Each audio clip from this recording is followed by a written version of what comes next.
აუცილებლად უნდა გაითვალისწინოთ, თუ თქვენ მართვის მოწმობა 2006 წლის აპრილამდე გაქვთ აღებული, მაშინ ის აუცილებლად უნდა შეცვალოთ, რადგან მას ვადა მომავალი წლის 1 იანვრიდან გასდის. გეტყვით, რომ ამისთვის გამოცდების ჩაბარება აღარ მოგიწევთ. ახალი მოწმობის ასაღებად მხოლოდ 15 ლარი და რამდენიმე დოკუმენტია საჭირო. ეს ჩემი მართვის მოწმობაა, რომელსაც ვადა 2031 წელს ამოეწურება. თუ თქვენს მოწმობაზე ვადის ამოწურვის თარიღი ვერ აღმოაჩინეთ, ეს იმას ნიშნავს, რომ ადრე თუ გვიან მართვის მოწმობის გამოცვლა მოგიწევთ. ჩვენმა გამოკითხვამ აჩვენა, რომ მძღოლების უმეტესობა მართვის მოწმობის ვადით არასდროს დაინტერესებულა. არადა ნაწილმა დოკუმენტი წლის ბოლომდე უნდა შეცვალოს. თუ შეგიძლიათ გითხრათ, როდის აიღეთ მართვის მოწმობა? 1 წლის წინ. და თუ იცით, როდის გაზრდის მოქმედების ვადა? აღარ ვიცი. მართვის მოწმობა რავი, დიდი ხანია, 8 წელია 7 დაახლოებით. და თუ იცით, როდის ეწურება ვადა? ვადა არ ვიცი ზუსტად. წელს ეწურება, კი, უნდა გამოვცვალო. მე ვიცი, კი. გამოცვლისას იცით, რა პროცედურის გავლა მოგიწევთ? არა, მაგდენი არ ვიცი. თუ მართვის მოწმობა 2006 წლის 1 აპრილამდე აიღეთ, მაშინ დოკუმენტი მომდევნო წლის 1 იანვრამდე უნდა შეცვალოთ.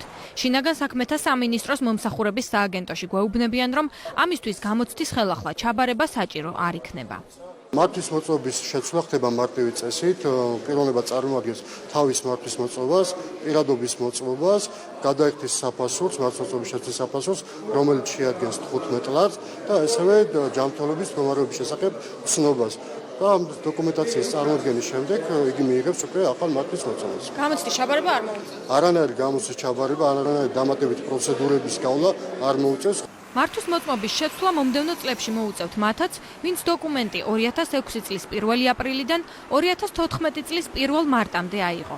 თუმცა აქ მნიშვნელოვანია ისიც, თუ რა კატეგორიის მოწმობა გაქვთ. სუბუქი ავტომობილის მძღოლებს დოკუმენტის განახლება 2028 წლის 1 სექტემბრამდე შეუძლიათ, ხოლო უფრო მაღალი კატეგორიის სატრანსპორტო საშუალებების მძღოლებს 2018 წლის 1 სექტემბრამდე. სპეციალისტებს სიახლე მოსწონთ, თუმცა უფრო მნიშვნელოვანი ცვლილებების აუცილებლობაზე საუბრობენ. თავისუფლად გადაადგილება ჩვენი მართვის მოწმობით ევროკავშირის ქვეყნებში თითქმის შეუძლებელია. ამიტომ ჩვენ ფასადურ ცვლილებაზე უფრო მნიშვნელოვნად მიგვაჩნია შინაარსის შეცვლა. არის ევროდირექტივა იმის შესახებ, რომ ჩვენ მართვის მოწმობა უნდა ავიღოთ ისე, რომ გამოცდა ჩავაბაროთ ქალაქის რეალურ სივრცეში, პრაქტიკული გამოცდა. ამისთვის გვესაჭიროება ავტოსკოლებში რეფორმის გატარება და რაც შეიძლება ცოდნის მაღალ სტანდარტებზე აყვანა.